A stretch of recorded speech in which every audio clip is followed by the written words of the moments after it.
Andrew Huberman has been a force in the men's self-help space, addressing everything from fitness to cold therapy to sugar, and going really, really deep to make academic level scholarship accessible to the layperson with his podcast appearances.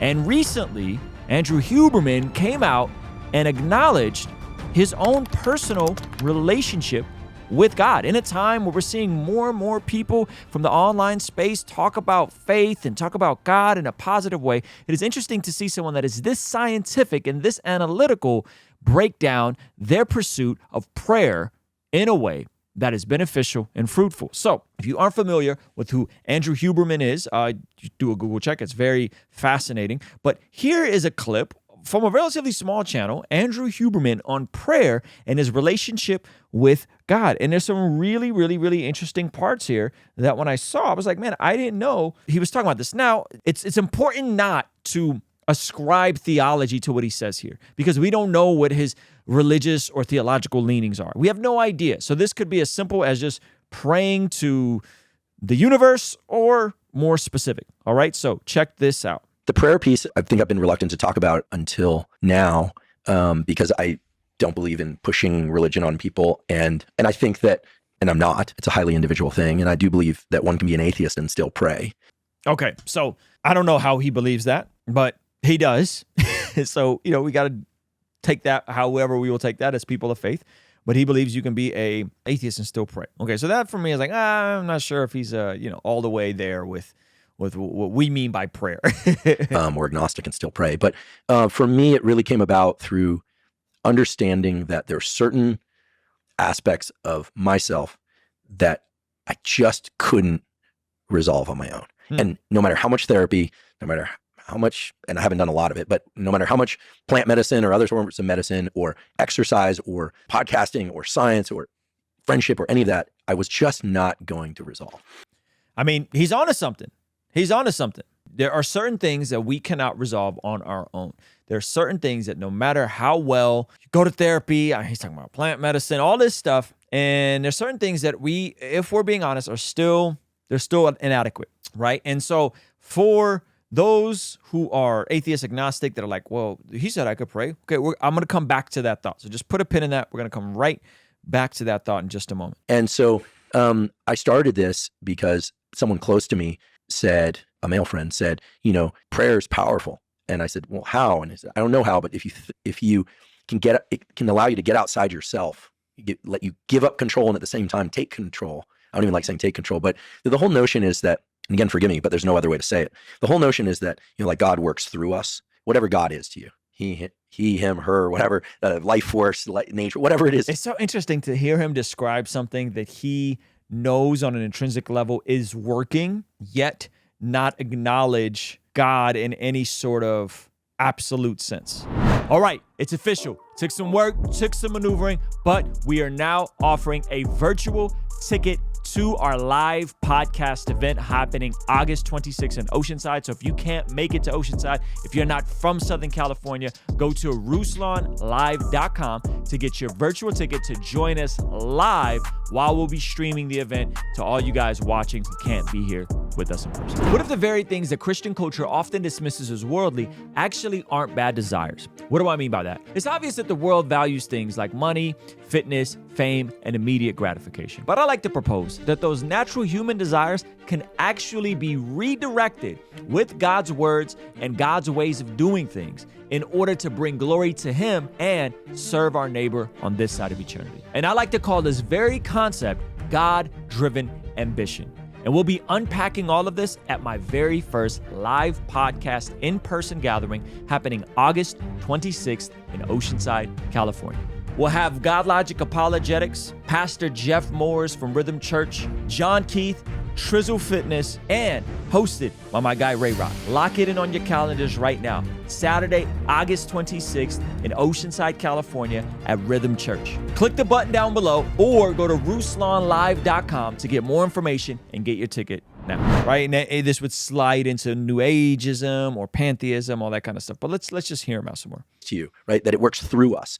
And so I do a prayer. I'll just describe it where I make an ask to help remove my defects, my character defects. I pray to God to help remove my character defects so that I can show up better in all the roles of my life and do good work, which for me is learning and teaching. And so you might say, well, how is that different than a meditation? Well, I'm acknowledging that there is something that bigger than me, bigger than nature, as I understand it, that I cannot understand or control, nor do I want to. And I'm just giving over to that. Mm-hmm. And does that make me less of a scientist? I sure as hell hope not. I certainly know there's the head of our neurosciences at Stanford until recently. You should talk to him directly about it. Bill Newsom has talked about his religious life. So you said Bill Newsom and his religious life. We're gonna look into Bill Newsom in a second. All right.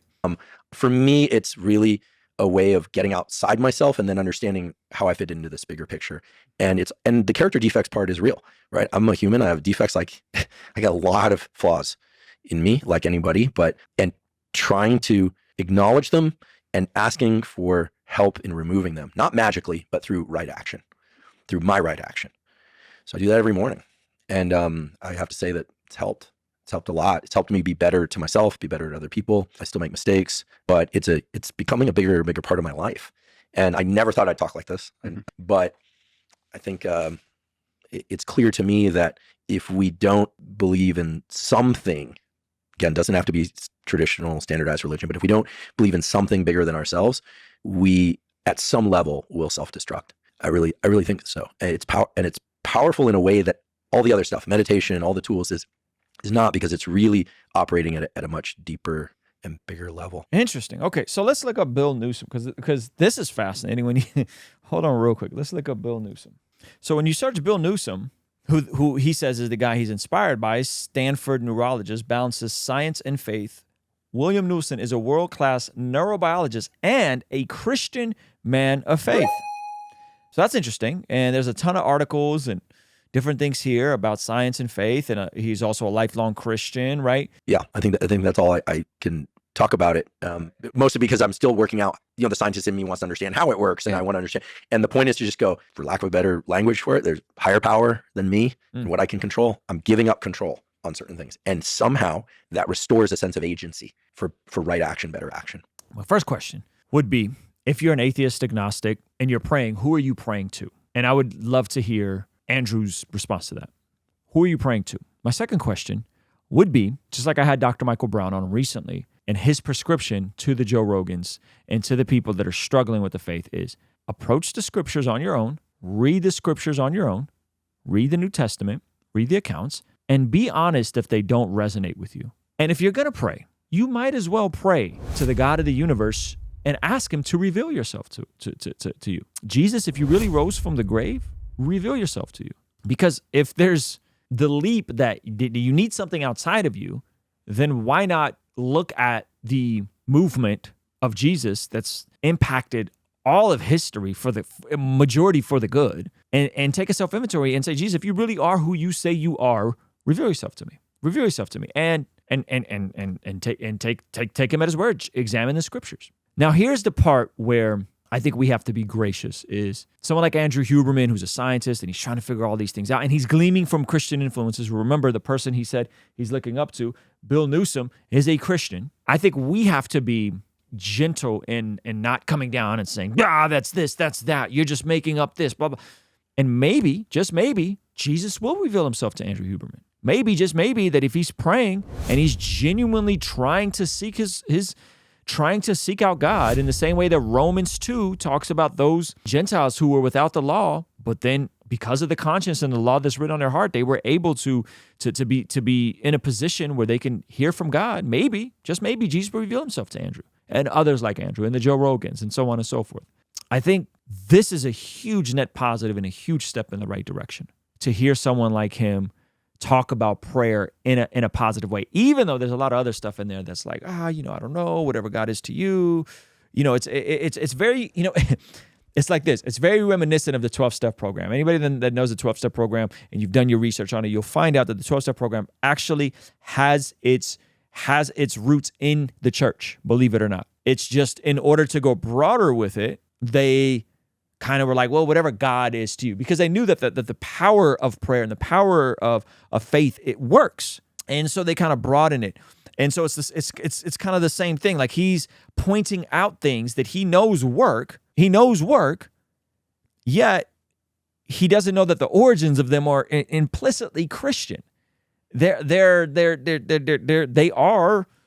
from the Judeo-Christian worldview, right? And so it's interesting the way that he's approaching it. And so I am hoping, and I will be praying for Andrew Huberman, and that he would be, in the way that he's humble enough to say, I'm inadequate, that I have some issues and I need God and I need to work on these things. I would hope and pray that he would extend that same humility that I'm seeing, that I'm loving. He would extend that same humility and say, well, Jesus, maybe you are who you say you are. Maybe I need to humble myself a little more and not be so, not put up so many walls just because something seems like an institutional religion. Because if you look at the origins of Christianity, there was nothing institutional about it. Those would be my thoughts on this. I want to know what y'all think, though. And I think this is great. I think this is Andrew Huberman moving in the right direction, and I'm hoping that he talks more about it, you know? Hey, this is a segment from our daily after party stream. Consider partnering with us online for as little as $5 a month to get access to these daily after party streams completely unedited. You'll also get access to our podcast as they are streamed live into the community before anyone else gets to see them, get to interact with our guests, get access to our private Discord server, and a discount code for our store for as little as $5 a month. Ultimately, that will help towards helping us continue contextualizing the gospel using media and podcast here on YouTube. All right, I'll see you over there. Peace.